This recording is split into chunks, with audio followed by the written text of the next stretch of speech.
welcome along to the Property Academy podcast. I'm your host, Ed McKnight. I'm Andrew Nichols. And today on the show, we are once again joined by Jenny Turner from Wynn Williams. We're here today to talk about JVs and partnerships. So this is a question that we get all the time from listeners of the show, wanting to know, look, if I'm a bit tapped on equity or servicing, can I invest with somebody else so that I'm able to keep acquiring property, keep purchasing property, even if I don't have the equity or income to do it myself? And so, of course, the question you've then got to think about is, well, how do I set these agreements up properly so that they are successful?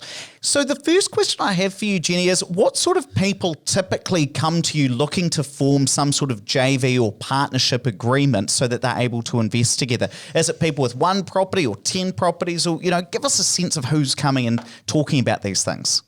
So all over that scale that you've given, Ed. A lot of it in terms of the one or two property investors would be ma and pa, generational assets, collectives of friends. And then as you get onto more of the property syndicates with an increasing portfolio, you're probably at that point, say, more often than not, looking at a company structure with a mix of shareholdings with a shareholders agreement in behind it.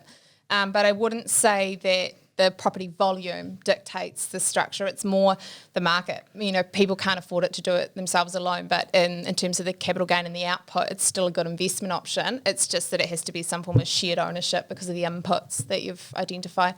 Let me ask you this, Jenny. At what point in the buying process would people usually come? So Andrew and I now want to buy a property together after we've done our relationship property agreement or perhaps before it. And we're starting to look, should we set this up before we start looking at properties or should we do it once we go unconditional? Give me a sense about when is the appropriate time to put one of these in place. You'll be dictated by your means, basically. If you need a loan approval from a bank, you're going to need to do that sooner rather than later. And they're going to ask you, around percentage shares. If it's going to be a company, you want that approval in the company's name. What security have you got on offer? Are you prepared to give guarantees? So the sooner the better.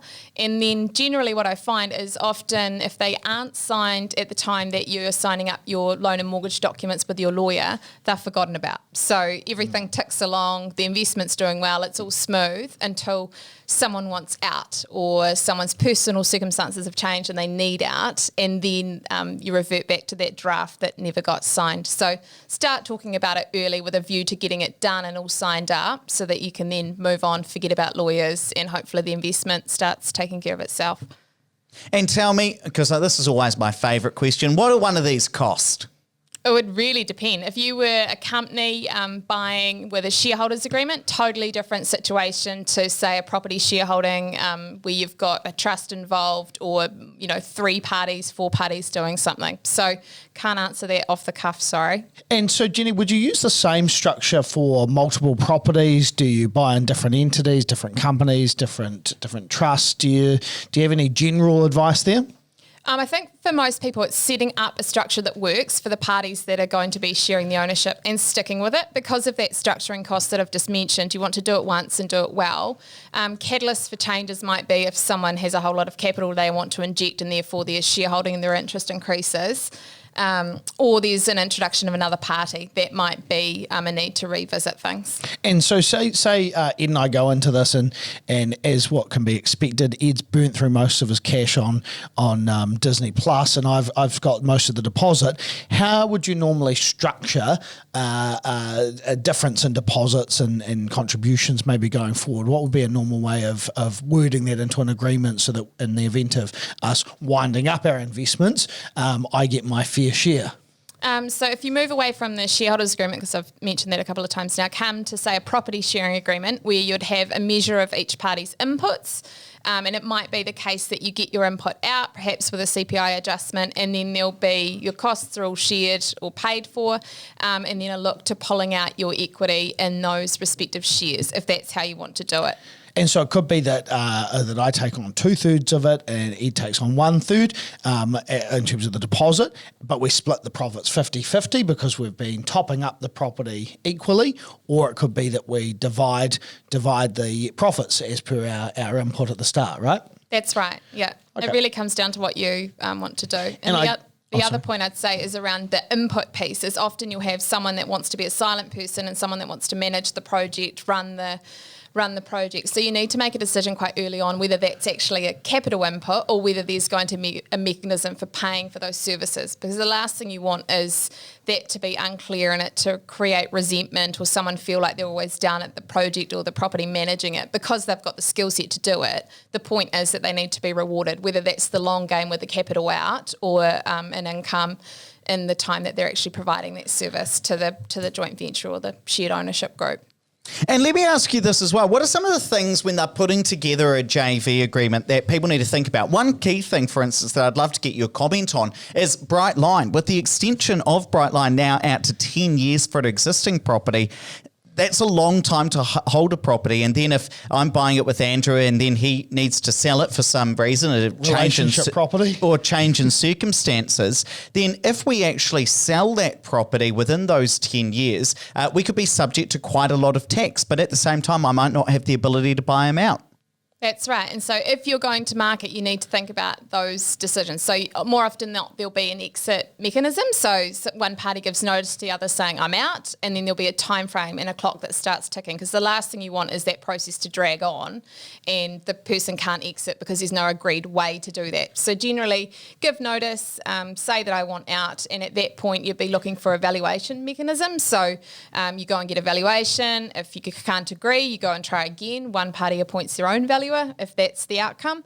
And there would probably, in the situation that you've just covered off, need to be some allowance for the tax or any costs on sale to come out, and whether that's out of that exiting party's share as an incentive for them to stay in and stay long term, or whether that's just simply noted as a exit cost that if it's a company, the company will meet before the divvy up happens. So actually just thinking about, like our last episode was on relationship property. So say Ed and I went into a investment partnership and we're both in our respective relationships, and it would obviously be smart to kind of have some protection in there, because the last thing Ed wants is Lauren attacking me and having a claim against the properties that he owns as an investment and force a sale prematurely and triggering tax on his asset. How do you manage that kind of thing?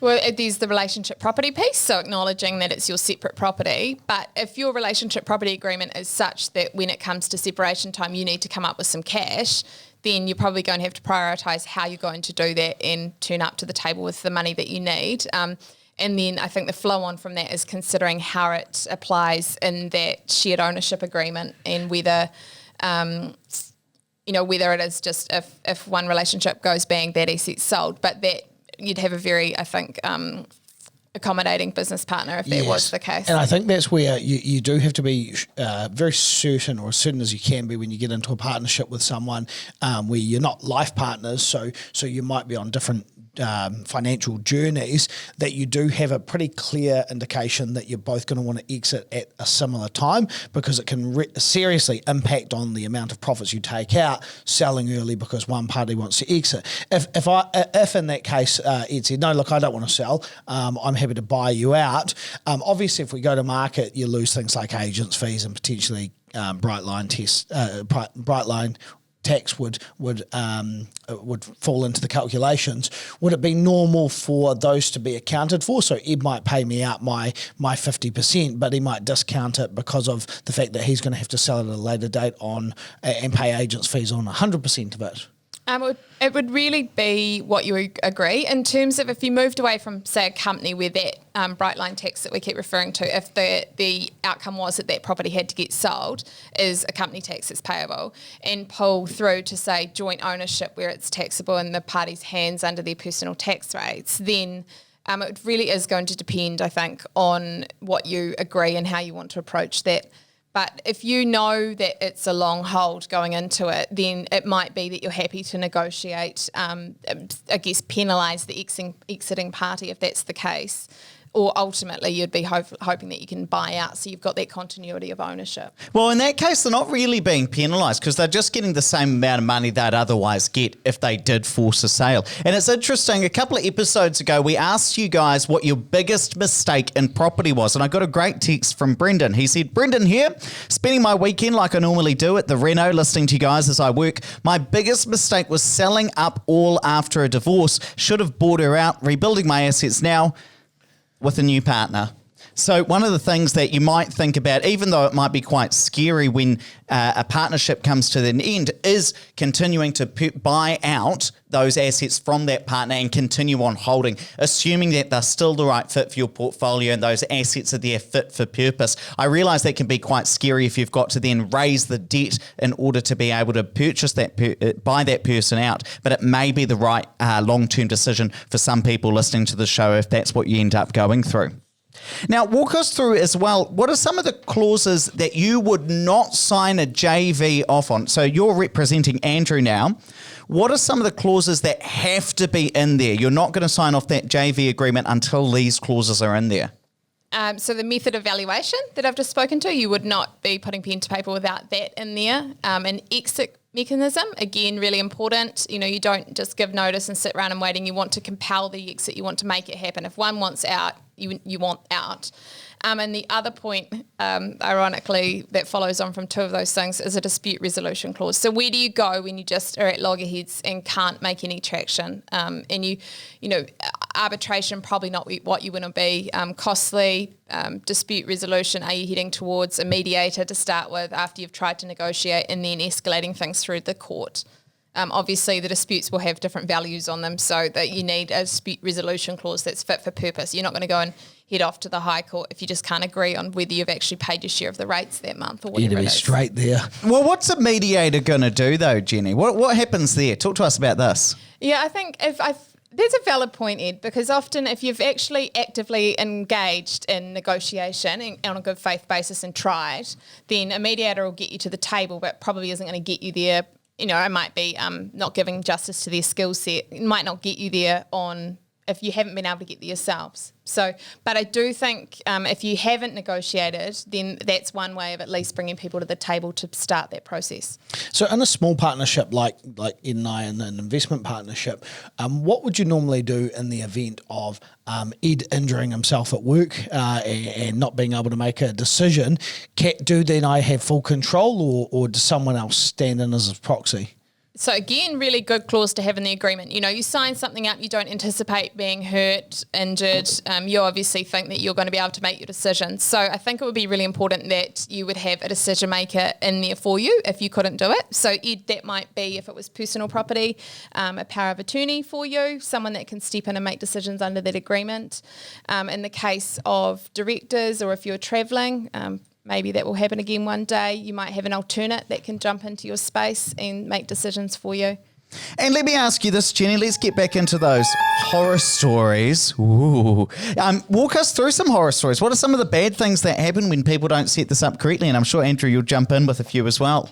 It's sad, to be honest. It's normally the life circumstances piece that changes. So someone ends up with a terminal illness and wants out, or you get to a point where you think you were really clear on what you were doing, but people's recollections are completely different. And you don't want friendships to break up. You've presumably gone into this with your mates because you can see the mutual benefit of getting it out the other end.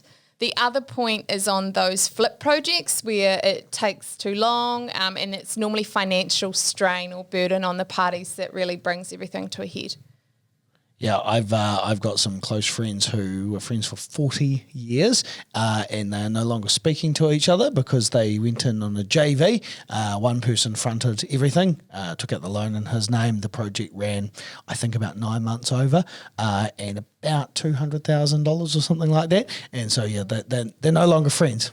What happened in that instance? So somebody came to the party with a lot of skills, and were they doing a development project or a flip project? He certainly thought he had a lot of skills, but less skills than was required to complete this earthquake damage repaired property. And the other person was an absentee investor, and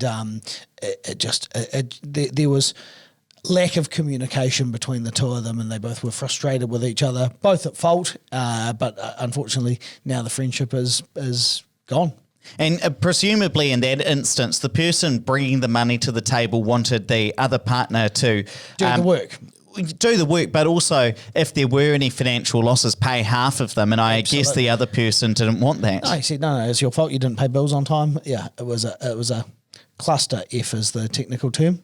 But certainly I know as well, Andrew, a lot of the successful ones are the ones we don't have horror stories around because they tick over, they move ahead, people invest together and slowly over time grow their wealth together as well. Yeah, well, I think that all relationships have a possibility of ending. So if you can document the most respectful way of ending them at the start, then you're far more likely to have a positive outcome. Fantastic. Well, if you have a story around a JV or a partnership, whether it's good or bad, we want to hear about it. Send us a text. Our number is 5522. Whip out your phone. It'd be great to hear from you and hear how you're using JVs to get ahead financially through property.